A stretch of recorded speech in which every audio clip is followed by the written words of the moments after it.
health insurance. It was kind of like it's a way for the insurance company to get a little bit more money out of you instead of them trying to pay it all. So basically, when you're going to have co-insurance for property insurance, it's going to be like this.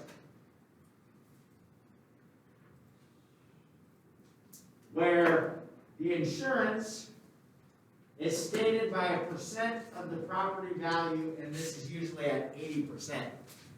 So basically what this is saying is the co-insurance, they're going to make you pay a portion of that. And so basically you would have to pay 20% of the actual amount that is being processed, I guess, a way of saying it. So when the Christmas gifts got stolen, if they could have figured out what the property was, they would have had a dollar amount. Well, then 80% of it would have been covered by the insurance, and then you would have had to cover 20%. So that's what the co-insurance is. It's basically a way of them getting even more money out of it. So like, say like injustices, it's like your Christmas gift got stolen, but then like they were actual like gifts and you had the receipt for them and you knew what they were, that they could cover that? Then they could, yeah, because you would have proof of what it was. Right.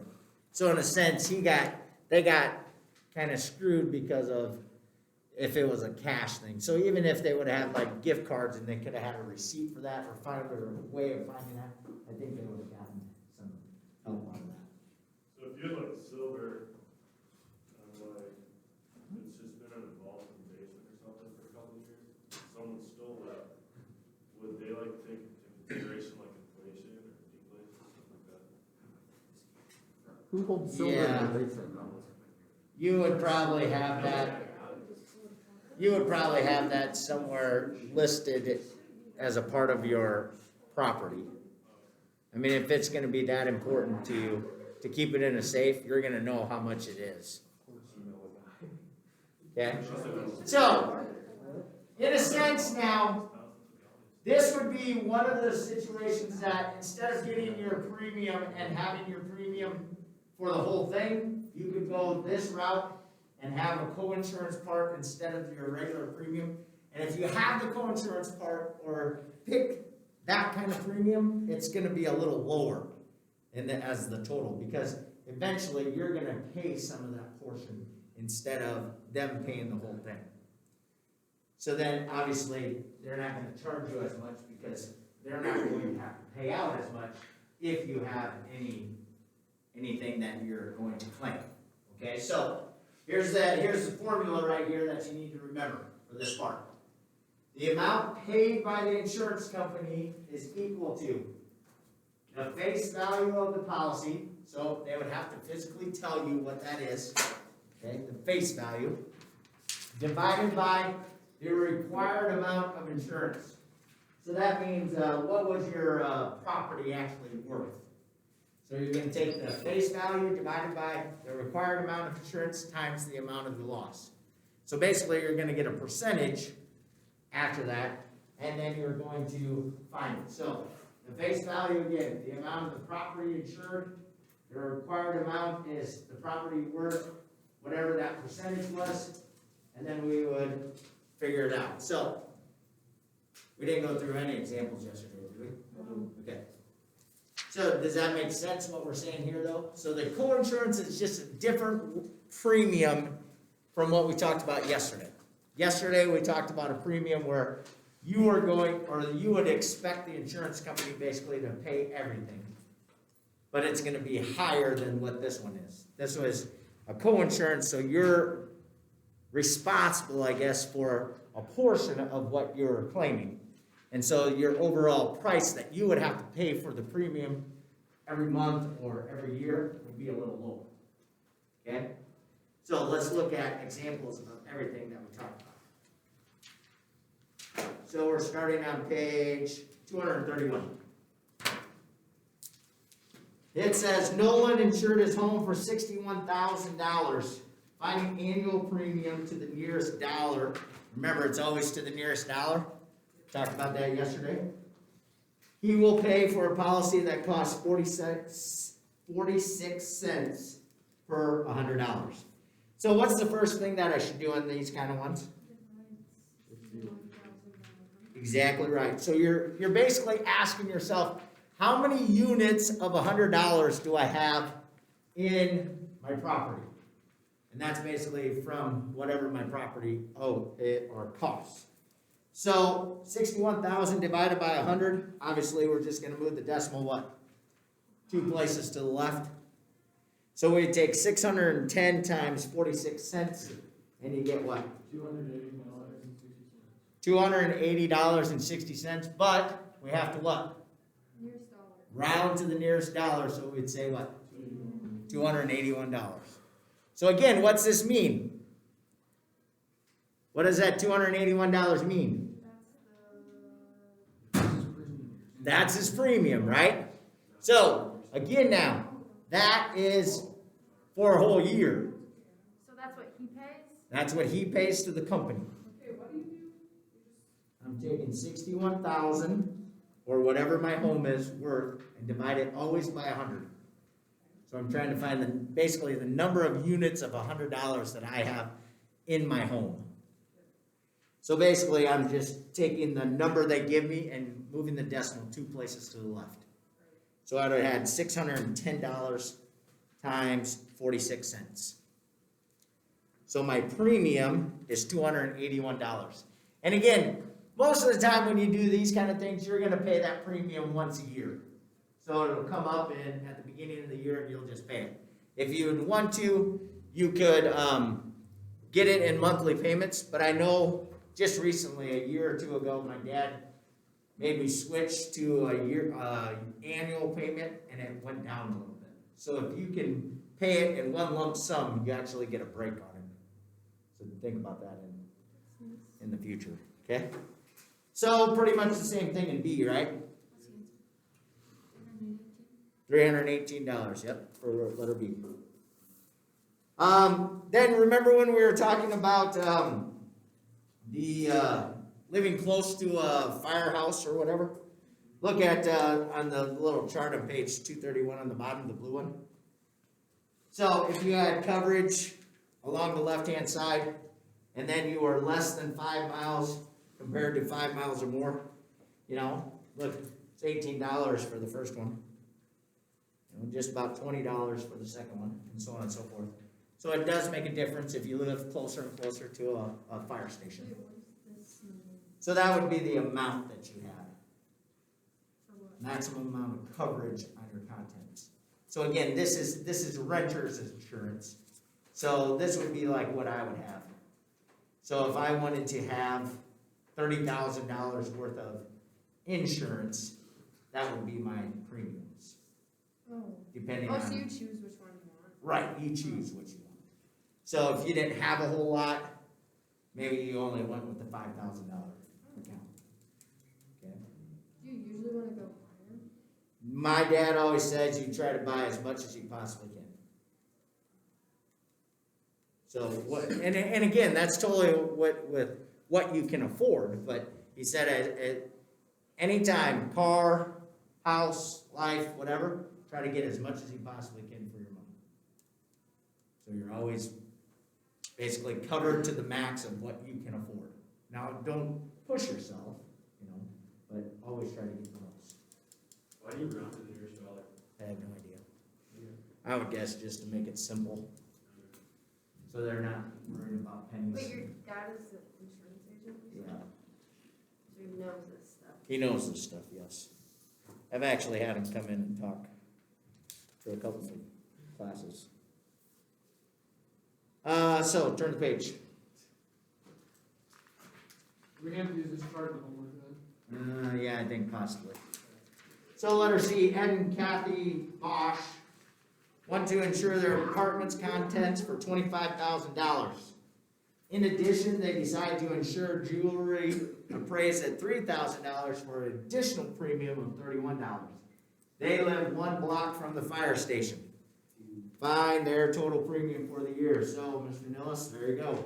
Turn back, $25,000 under, or 1 block away, gets me how much?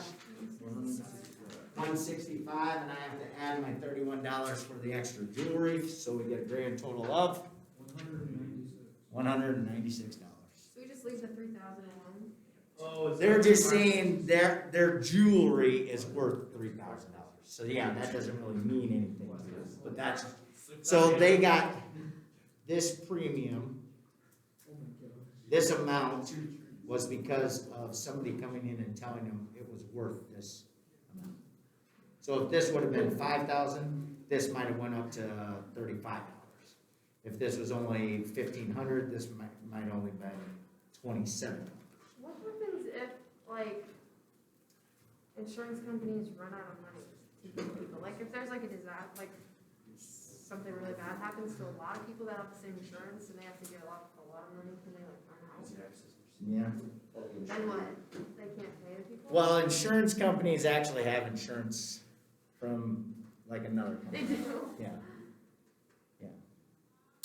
So, you know, it's kind of like there's eventually somebody would help them out. But yeah, that happens. I mean, you know, like in Cedar Rapids when that big storm went through, Mhm. that would have, or like when they got flooded a couple years ago, those kind of So the things. insurance companies have insurance, In a sense, and yes, itself? they're kind of covered too, but so they to get probably into won't, those, like, no.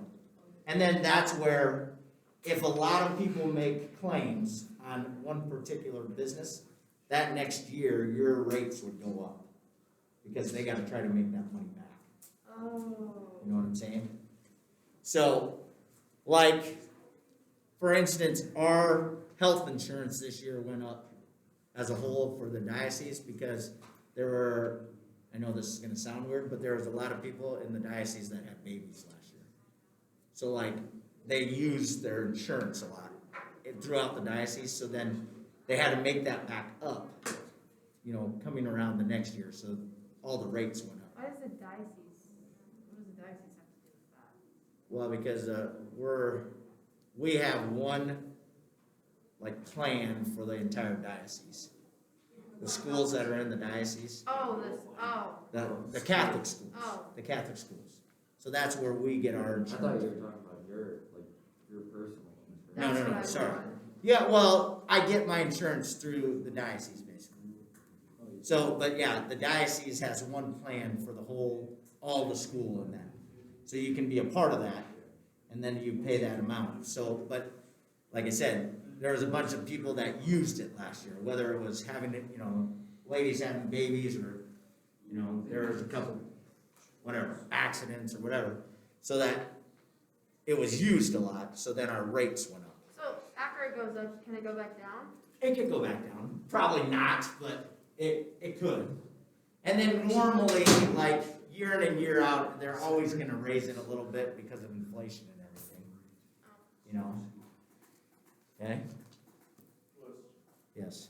you ever get like more than one of the same insurance plan from like two different insurance companies? Oh, yeah. I honestly don't know if you Don't can have do a that. watch that you have, it's worth 5,000, you insure it for like the full amount in two companies, you lose it and then get 10K. Yeah. I don't think that's how that works. I don't think so, but Like. that's a good question. That makes sense. Yeah, You have to go. I'll ask my dad. Don't you Oh, have? that's true. Or if you have like two jobs that had, like, they gave you insurance for like, whatever. Yeah. But see, like, so like, you haven't, I mean, if you're married, you have an opportunity to have your own insurance or be on your group plan. You know? The group plan would be what I was talking about, like with the diocese. That's called a group plan because there's a lot of people on that plan. So when the, sorry, go. Oh, I kinda forgot, you go. Are people in that plan just to like make it easier, so like they don't have to like choose which one to do? Oh, yeah, and it's way cheaper. Oh, If I would have my own plan, like a personal plan, it probably would be a difference of hundreds of dollars a month.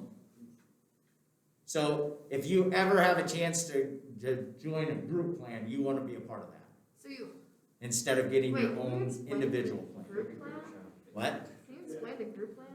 What So the group plan is like the diocese. So everybody in the diocese, every teacher that's a part of the diocese in one of our schools. So us, Heelan, St. Mary's, Storm Lake St. Mary's, Algona, Garrigan, all those people are in the Kemper, are in our diocese as a Catholic school.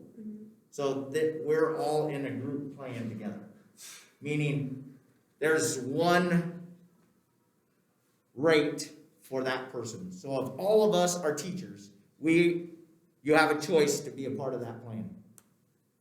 And if you are, then you abide by their policy. But you have a choice to opt out of that. What's the plan for though? Health insurance, medical Just health? insurance. You know, when you Medical. get a job and they offer you It's like benefits? all of those? No. Well, there's medical insurance, and then you can get like dental and eye insurance, but you have to pay a little extra for those.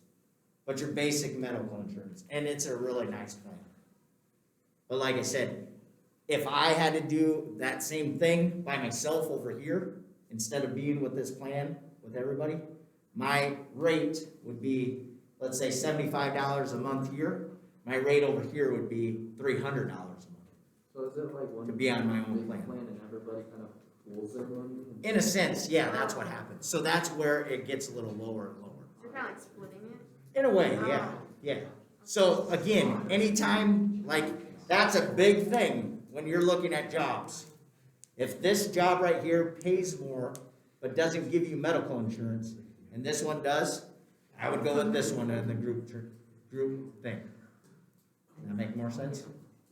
No! I was just gonna upset Easton, so. God, you're no. automatically gonna get No. So, if you had a local insurance agency, Okay? would you wanna pick those or a bigger ones like Allstate? That doesn't really matter. It doesn't? You No. think I'd have like a- Because those local insurance agencies are based out of other companies. So like my insurance is through EGR in Mobile. That's where my dad works now.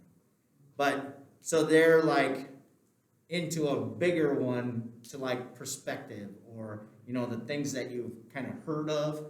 But these people do the same exact thing. They're just kind of a subdivision of those people. Okay. So it'd be kind of like the minor leagues of baseball in a sense, you know. So you're associated with that big club, but you can kind of adjust and make your own rates for your people. Okay. You know, does that make sense? Yeah. So like, if you didn't. I always like to just hear Donald's questions because he makes money I through do not. various ways and everything. So go ahead, Donald. If you don't like use your medical insurance or something that year, what happens with that money? Do they get it back? Nope. No. That's But if very- you don't have it, then you're screwed. Then you're paying everything. So yeah, that's kind of, in a sense, but if you just go to the doctor for an annual checkup, you can use that, you know. Go ahead. Don't want him to start crying back there. Alright, so, is there like one big system, like way back to their conversation of having two plans? That's a very interesting question. I'm really thinking about that right now. Like one big security background check to make sure you're not doing that? I don't know how, I would suppose they can just look at it and say, hey, you're a part of this. I'm gonna call him right now. Okay. You're retired. He only works half days. So yeah, he's retired in a sense. Hi, Dad. You must be really busy today. Hey. We're in business math class and we have a question. If you have obviously insurance for property insurance, and you had, let's say, a special watch or something, could you go and get insurance from two different companies?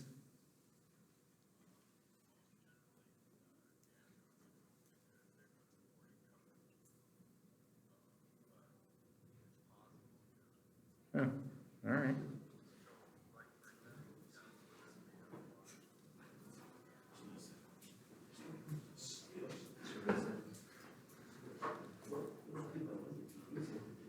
But then, and then it would be covered on your normal one too?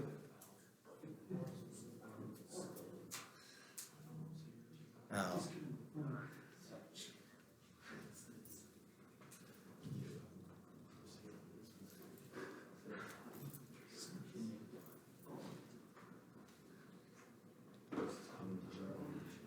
Alright. Alright, thanks. See ya. So he said, you could probably do that, but they would make it, or you would have to go and get a special one for like watches and jewelries. He said even like guns and stuff aren't like in your normal property ones. So you could do it essentially, but the first part of it, that watch wouldn't necessarily be covered to its full value in your basic plan. So you'd want to get extra anyway.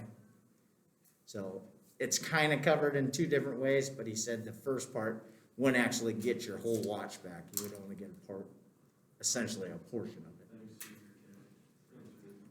So when you, like, say you have a family, you know, and like, mom has this job that has this insurance, dad has this insurance, Well, yeah, but good question. does the insurance do they like combine, or? Did everybody hear a question? It's a really good question. Okay, so this is just hypothetical. Tiff and Derek are married, okay? They each have a job, and they each get insurance from their own job, okay? So they have an option. They can each get their individual and be on each individual group plan, okay? Or they could say, well, this one's way better. So then they could go to a family plan, and then they could still think about how they want to have, or where they want to have their kids involved. So maybe Tiff's is way better, and the family plan's a little better. So Tiff's gonna take her and the kids on her plan, and then Derek's still gonna be alone on his. You could put the whole family on one though, can't you? But you could put the whole family on one then too.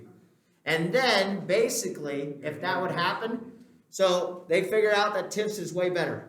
So Derek could say that I'm gonna go with my wife and be on her plan. In a lot of instances, he would get some money from his company that they could use to pay on Tiff's premium. Wouldn't it be like he would get a raise, right? Well, not a raise, he'd get more money. Yeah, and essentially. So yeah, he's getting cash for that part of it. Yeah, they'd pay So he's him. getting paid to not have his own. Yes. He's getting paid to not use it. Because you're getting an allowance every month to use. So you get to decide where you're gonna use that. So essentially, if I wasn't on my group plan, I could take my $75 and go somewhere else. Well, like, But I'm not going to get a premium myself for $75 anywhere. Well, sorry, I could, but it's not worth anything in a sense. You know, if I would go to the doctor, I would pay out of my wazoo for anything that I had done. well, like, could you use each other's, but like not get on a family plan?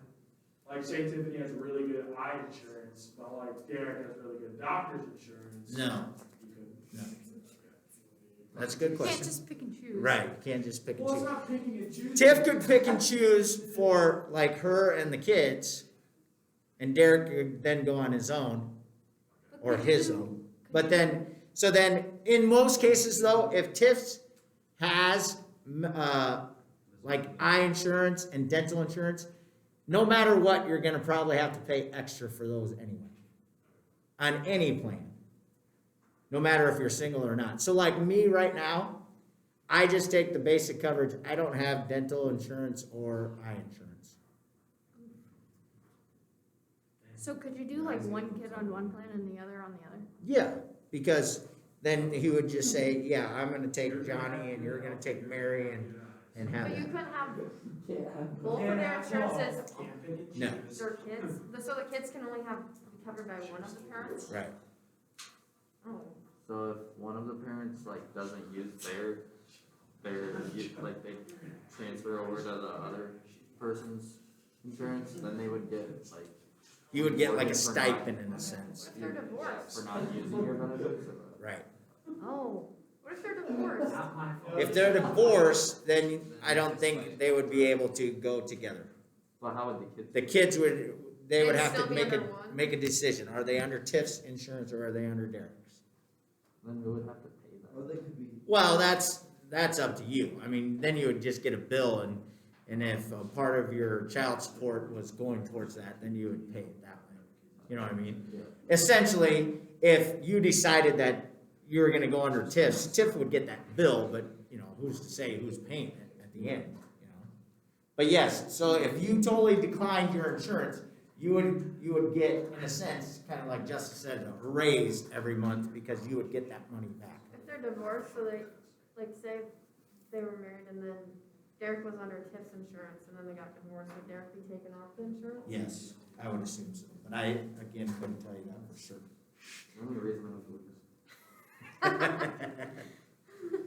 Well, and then you get into another thing you gotta think about, and this is gonna come up for a lot of you right now. You gotta start thinking about how this affects you when you graduate. Okay, because a lot of times if you graduate and you're over 18 years old, you automatically get kicked out of your parents' insurance. Yeah, but Oh, really? Especially if you're not showing that you're gonna go to college or the military or something like that. If you're literally gonna, you know, go to the real world and get a job right away, you gotta really check into that. Now, I think in some situations, there's kind of like a leeway area, you know, or a time frame where a couple of years, you know, and if you can prove that you're all the way through college, you can be covered all the way through college on your parents' plan.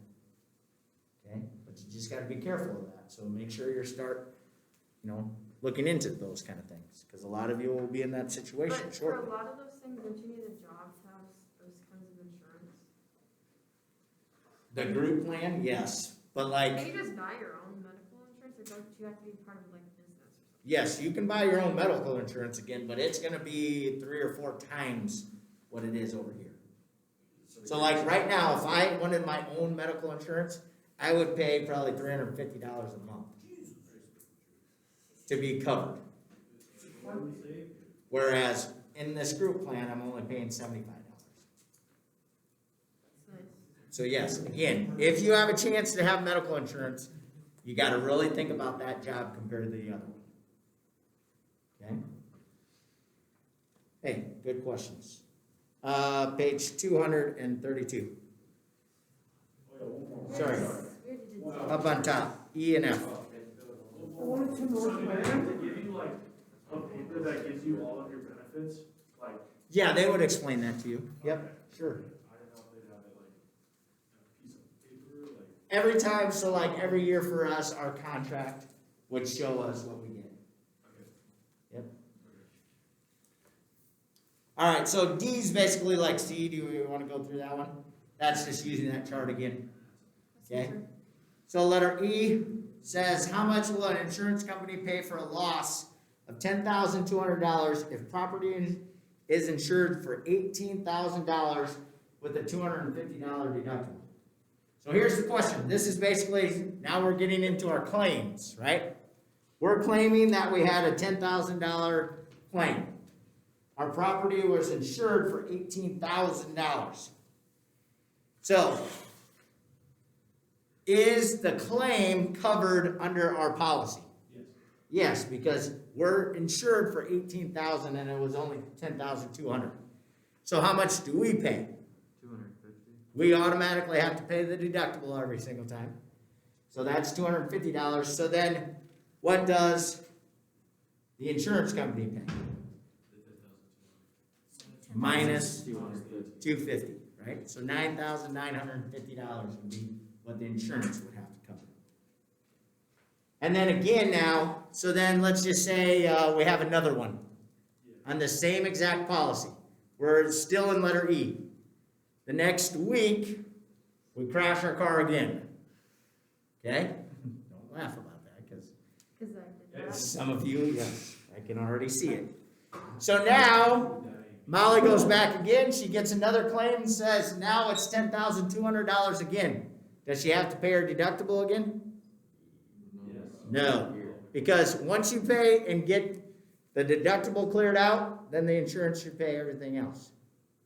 So As does long as it's under what you're insured for. Does it go automatically right back up to 18,000 again? you're still insured for $18,000, Oh, so you yes. can do it as many So- times and just still get 18,000? Yes. Oh, Yeah. But your rates will go up, exactly right. oh, okay. So then, and then if for whatever reason they say the car's totaled and your car was worth $20,000, you're still only gonna get $18,000. You can't get the full 20. And then you're really gonna have your rates go up. Cause they're like, why in the heck are we even giving insurance to this poor lady, cause she can't drive, right? And she only has 20 cents in her checking account. So that's a whole different story. So, letter F. Property insured for $70,000 with a $500 deductible suffers a loss of $65,000. How much will the insurance company pay? 64,500. $64,500, exactly right. So again, in this situation, if it would have been over the 70,000, then the company would have paid $69,500. Because you still have to pay the first 500, and then if it's over 70,000, you basically are out whatever it is over 70,000, or you have to come up with that money. Okay? Will we get questions if it's like a fire hit your house and how much your rates are gonna go up? No. Because, yeah, we don't know what they actually charge for certain aspects of it. Okay. Okay, Will your rates go up for a natural occurrence? Like, It'll still go up, because again, in that natural occurrence, if it's like a tornado or a flood or something, there's probably multiple things that happen around you, and those people are probably involved in your company, so they have to make up their, money loss somehow. They make their money, they bank on you guys never using your insurance. That's what they want to happen.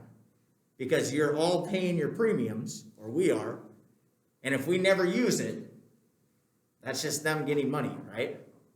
So a sense, you kind of feel bad when you don't use it. Like Donald said, do I get something back? In some companies there is, or you would get, the next time that you would re-up your premium, hey, you haven't used anything in 2 years. Your rates might not be as high. Okay? But normally, as I've told my dad all along, every single time that I use it, my rates go up. Every year, my rates go up because they have to keep, their standards too. Okay? Would your rates go up if, like, you moved somewhere that, like, is kind of like a danger zone? Like, if it floods all the time? Yep. New Orleans insurance is crazy. Right. And then somebody like Florida might have like hurricane, But like hurricane is very hard to find. Or like flood insurance for crop insurance, my dad says is hard to get. our house, Or you're gonna pay a lot for it. our house, when we bought ours, it was considered in the flood zone, so insurance was high, so we had a surveyor come out and stuff, and then it wasn't in the flood zone, so we had to pay Then insurance. Yeah, so it That was a drastically big changes. part of buying the house, is that Sure. it wasn't in the flood zone. Right. We didn't take action. All right. So look at now we go into the coinsurance, and I think this is where we got to be careful because I don't think some of your these don't say all the words that they should say. So you might want to write some of this even in the book. So go to letter G. In letter G, so we're talking about coinsurance. We're trying to figure out. In letter G, it says Betsy Rowan has an 80% coinsurance policy, and then it should say insured for $41,600. So if it doesn't say insured for, write that in there. Because it's really confusing if those words aren't in. INSURED. Insured. Her home is worth $65,000. Okay? What amount, so I don't think amount was in there, what amount will the insurance pay on a $4,000 loss? So I think you have to write in what amount will the, and then squeeze in pay after insurance. I don't know if when they put that little picture in there, if they squeezed out words or what happened there? Okay, so, let's try to figure this one out. What are we going to do? So, we're back to looking at this formula right here. Okay, face value of the policy divided by the required amount. So when this says that your home is worth $65,000, I'm gonna take 65,000 times the 0.8 because it's 80% coinsurance. Okay, so if you do that math, we get 52,000. So now we're going to look at what are we insured for? We're insured for 41,000 something. Okay? So when it says the face value of the policy, that's what we asked for. And the previous one up here, we were insured for $65,000 or $18,000. Now we're insured for $41,600. Okay? Then this number that you did your calculation with the 80% is always going to be your denominator. So the 80% of what you are worth is your denominator. And then you should do, or punch that into your calculator and get a decimal. I think this one was 0.6 if I remember right. 0.8. 0.8, thank you. No? Was it 0.8? Yeah. Okay. So now take 0.8, what was our amount of loss? What was our claim in the problem? So we're going to take $4,000 times 0.8, and this is going to tell us what the insurance is going to pay for. So 80% of 4,000 is how much? 3,200. So the insurance pays 3,200, so we are responsible for what? We pay $800.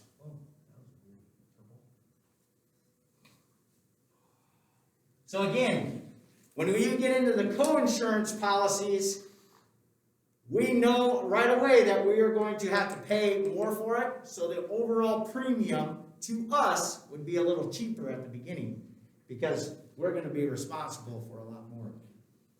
Why didn't we just do 80% times 4,000? Where'd you get? Because this isn't always going to be 80%. Okay. That's just luck of the draw thing. How did you get 800? Well, because the whole claim was $4,000. When we do the calculation, this tells us that the insurance will pay $3,200. So whatever the difference of that is what we would have to pay. So you took 4,000 minus 30. 3,200. Yep. So in the first parts, we were basically banking on them always paying for it.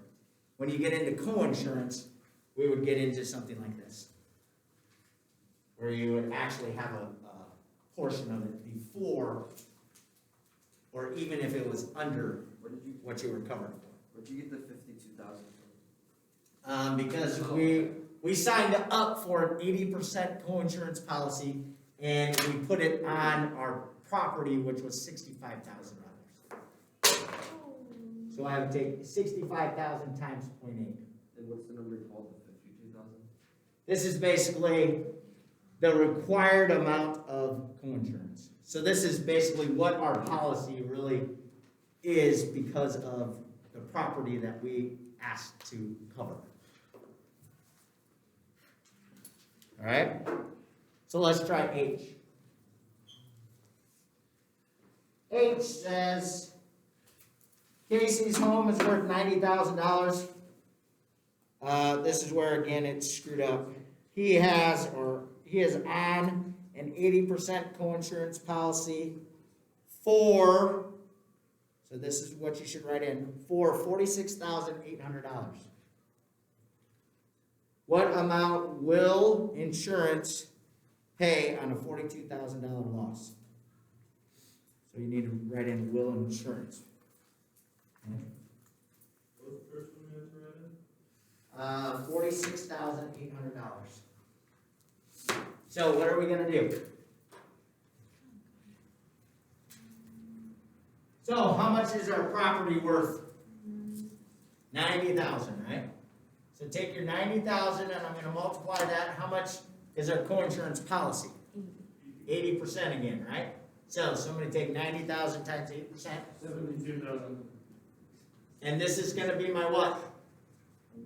My denominator in the first part, okay? Now, how much were we insured for basically? What was my policy? 46,800. $46,800. Now, if we divide here, we should get a decimal, 0.65. 0.65. Okay, so see, Donald, that was just a kind of a coincidence in the first one. Now take this, and what was our claim for? 42,000. So how much is the insurance company going to spend or pay for this? How much? 27,300. $27,300. So what do we have to pay? Take this and subtract this. So again, this would be my insurance that's covering, and then we would have what? 14,700. 14,700 we pay. Okay? So again, when you talk about co-insurance, you're paying a lot more for it, but your overall premium is less. Here's the problems you need to work on for tomorrow. And then we're gonna have a quiz tomorrow too. We can talk about that. I think it's, well, obviously the first 4 sections. Yeah, we're back to our regular schedule. Hey, good class today. That was a good conversation. We'll be coming in for the period. Why is what you gotta do?